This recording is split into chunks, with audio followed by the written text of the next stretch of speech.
welcome back to my film and TV channel. We're going over to the BBC today, yes. So, yeah, reasonably happy with this one. It won't appeal to everybody, but I think generally it's early doors, it's fairly recent, but things are very positive about something called "The following events are based on a pack of lies." There's a short, snappy title, not? So we'll have a look at that today. Please, if you're new to the channel, push that subscribe button, push the bell notification so you know these vlogs are coming out.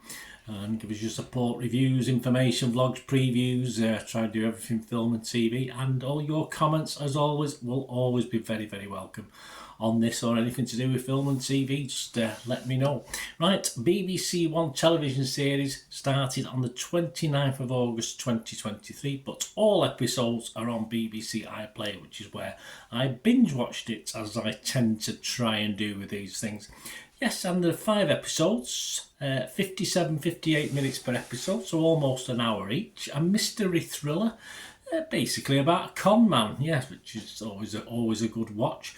A lot of gullible young ladies in it, or, a lot of gullible people in it, ladies and gentlemen. This was created and written by Penelope Skinner and Ginny Skinner, and it stars Marianne Jean-Baptiste, Rebecca Statten, Alistair Petrie, Romola Garay, Derek Jacobi, Julian Barrett, Carl Johnson and Ellie Haddington. Yes, a good cast, well put together cast. They're not all got significant roles. Derek Jacobi sort of disappears in about the 3rd or 4th episode, and not much more is seen of him, but it's nice to get it's nice to see these let's say the more mature actors, isn't it? And it's about 2 very different women, Alice, a PA, and Cheryl, a best-selling fantasy author, and they become trapped in a triangle of epic proportions with Rob, yes, an eccentric and celebrated ecopreneur, or con man, shall we say, one of the two, or probably both. All these comments are as at the 30th of August 2023 at 3 PM as I'm doing this. As I said, there's not a load of stuff out there. Let's have a look at some of the critics we've got comments from. We've got Vicky Jessup, she's from the London Evening Standard. She said, despite its darker side, this show is a ripping good yarn. Before you know it, it'll trick you into watching it all. Yeah, why wrong? Nothing wrong with a binge watch, nothing wrong with that at all. Andrew Murray from the Upcoming website said, there's a wondrously wicked personality running through the script, which gives a macabre playfulness to what's shaping up to be an edge-of-your-seat cat and mouse thriller. Yeah, okay, I lost a bit of his cat and mouse. I mean, the ending was a bit, for me, a little bit weak, but overall it sets itself up, I suppose, for a sequel. But yeah, I'm not going to be overly enthused to wait for that. But yeah, I won't mind. I call it quirky. This is like a quirky series for me, a little bit different to the norm. Dan Enav from the Financial Times, no less, says committed performances and shrewdly executed cliffhangers save the overstretched plot, which often stifles its own momentum. Yeah, it may overdo some of the content, but its momentum is sort of fine. It gets over a little of some filler. There's a little bit of filler in it.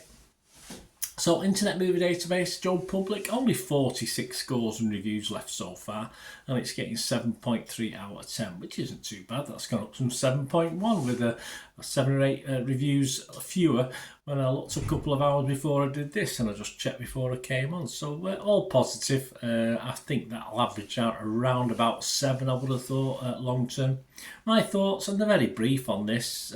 Quirky, different. I can always live with different things. I like police, I like con men things. But, yeah, as I said, apart from an ending, I wouldn't have minded a better comeuppance at the ending than was actually received from the naughty con man in this. But that's just a personal point of view.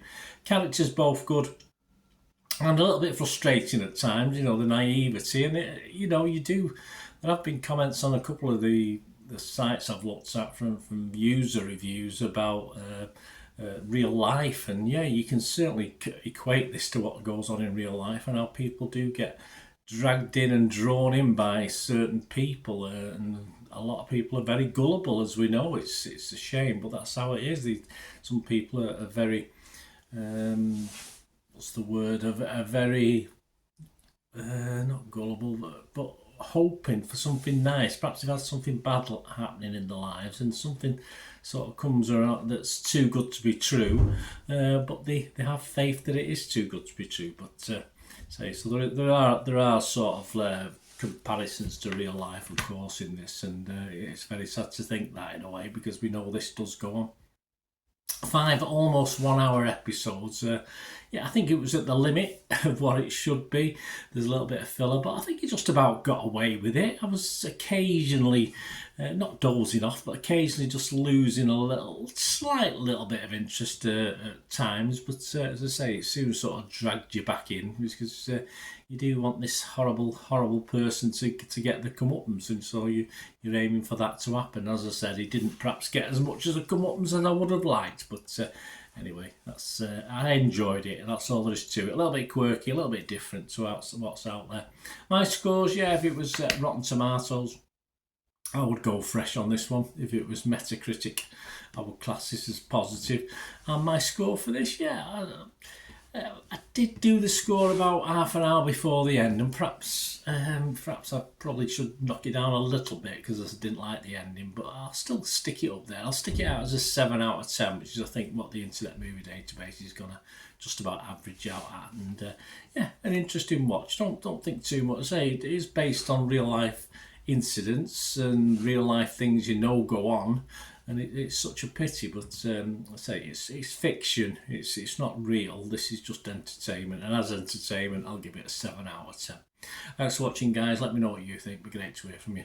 So be it again, and that's one thing, don't I? Please stay safe, everyone. Bye for now.